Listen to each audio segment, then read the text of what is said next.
like to share a quick story about the growth of our team and, of course, how that turned into, of course, income to give you some hope, but also show you where the 23 recruiting rules came from over the years and why they have been so successful and how they've been proven. Because when I started here in 1975 in the financial services business, we were primarily in sales. So we weren't really trying to go. So whenever you're in sales, you're an up and down. But in 77, the company went independent and started recruiting and training. And it takes, anytime you start anything new, it takes you a while to get good at it. In 1979, I moved up to North Carolina and said, I want to expand. I want to do something big. I don't want to be limited. We were down in Atlanta. Everybody was in Atlanta. And it's important to point out that at this point in my career, as far as income, there really was none.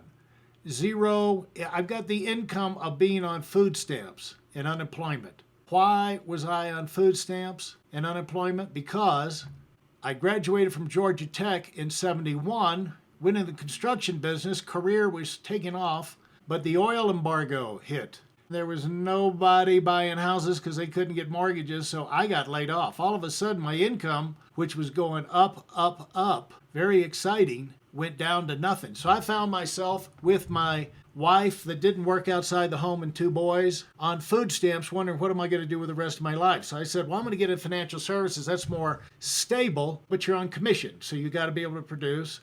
That created a problem, but in 79, moved to North Carolina, got a few ideas in my head, took a year or two, and bam! Now, I'm looking back, we're up to 2015, and I look back and I've been paid $65 million.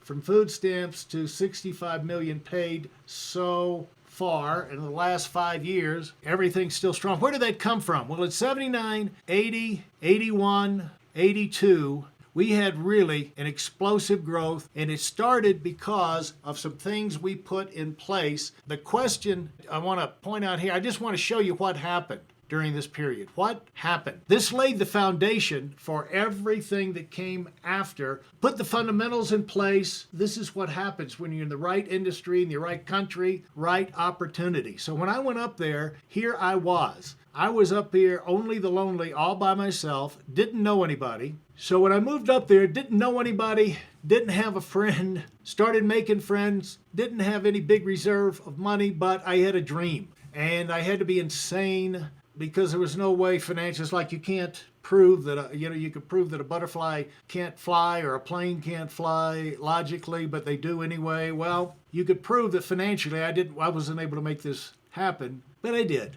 And so the first year is just grunt work. It's grinding it out, doing most of it myself, eventually duplicating, getting a few guys on board. But the main thing was by the end of the year, we'd done a lot of experimenting, a lot of copying other successful organizations. We put a foundation in place so that year 2, we really exploded. It was still me, but the core group started really to explode the next year. It's just amazing what can happen in 12 short months. The following 12 short months, this is what happened. And it was just going in every direction. And where this came from, what you're looking at is the most popular handout in our business for the last 40-something years, because it just shows what can happen. And by the way, I wasn't the only one, but this is mine. This is the one I knew about. So let's go here. And the first year, in 79, when I just got to North Carolina, I did the floundering. This is the recruit total, 3 a month, 6 a month, 7, and then you have a slump, 4 a month, back down to none, up and down, up and down, up and down. But what happens is, we had a total, I think, 56 for the first year. The goal was 200. The main things, we learned a lot of lessons. We got ourselves wrapped around the 4-point game plan to explode. We really put recruiting as our main emphasis, race for outlets, made sales a byproduct of recruiting and training. It was slow getting started, 7, 13, not that dramatic. Even in 90 days, 18. I had a goal of going for 1,800 recruits. Had just a couple of full-timers with me. Everybody thought we were insane. You know, what we were focusing on during all this time was duplication. And if you duplicate yourself, like every month you get 2 recruits, and then the second month you don't do any more recruit, you help them get 2 recruits. Well, now you're up to 4. You know, you start with 1, you get 2. Even if you don't get any more recruits, you just help them get 2 each. Now you're at 4. All that happens is everybody focuses on helping each of those 4 get 2. Now you're at 8. Seems incredibly slow. That was what was happening to me right in here. I was wondering if I was on the right track. But when you stay with this thing, you get into some exponential. You get the compounding. This is how money compounds. But you get it happening in your organization with people. If you get a track to follow, and you stay with it. And so the 16, you do the same thing with the 16 that you did with the first recruit you had up here. First month, help them get 2. Well, now you're up to 32. If you do that, by the 12th month, you're recruiting 4,000 people in your 12th month. It never works out exactly like that. However, if it works out a fraction of that, you have changed your life. So here's what that led to. Just focusing on that, here's what happened. See, the first year was up and down, floundering. Have you ever floundered in your career? But we knew this is where we wanted to go. You know, we wanted to go, we had that dream and we were looking for ways to figure out how to get there. We got our plan. It took a while, you know, this whole first year of floundering around to get going, but pretty soon it kicked in the second year, slow start, but in the second year, I remember in July, we had this is cumulative numbers, we had 147 recruits in the month of July, which usually can't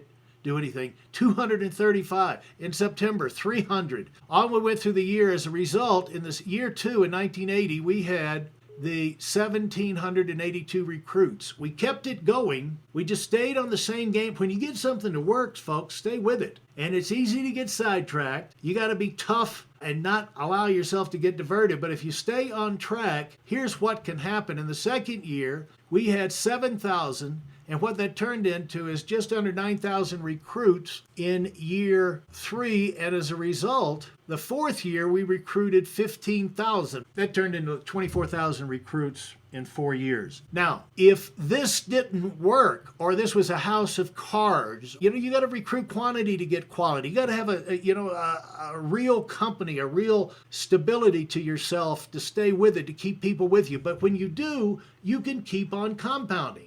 And that's what's happened on that first graph on the front page that we looked at. This is how we were able to take the fumbling, stumbling start that everybody goes through, but then once we got into compounding mode, we were able to make magic happen. And the fun thing is, we did that with no technology, no cell phones. We really didn't even have faxes, no computers, no internet, no brochures. For the longest time, we didn't even have our own processing center as a company. None of the technology you have today. So when you think it's your opportunity and what you can do, if you get a game plan you believe in, you get a company that'll support you, you get a something that people want. If you focus on recruiting, training, and compounding, you can have unlimited growth. And the 23 fast track recruiting rules emerged from this process. Ideas are a dime a dozen. Use those things to build your business, and you can go to WeidelOnWinning.com and get your copy of the 23 recruiting rules, or I also have copies on our Weidel Academy, the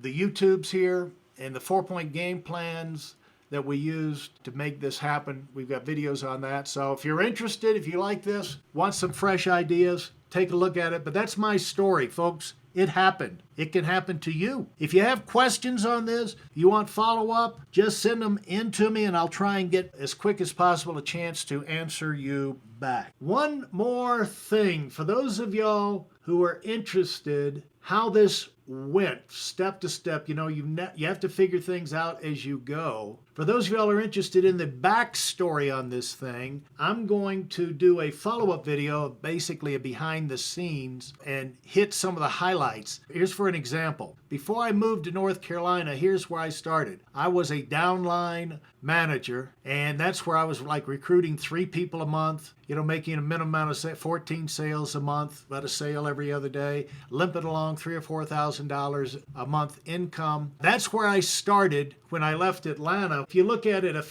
couple of years later, this is just a peek forward. By June 1991, and again, we had promoted some people out. Look at the numbers, a typical kind of month. We were up, again, remember, 3 recruits back in Atlanta in the home base at the Battle Star. But not only had I moved, I was up there by myself when I started, but now we had mushroomed up to where our organization, 383 recruits and 630 sales a month. And that's just a typical kind of month. In fact, this was still in my first year being promoted up to regional vice president. It just shows how far we went in those 2 or 3 years. And I've got more of backstory on that. I'll do in a follow-up video. If you want more background, you want the stories, things we had to figure out along the way, that'll be in that video. Otherwise, just go start your own. Just focus on building your own right now.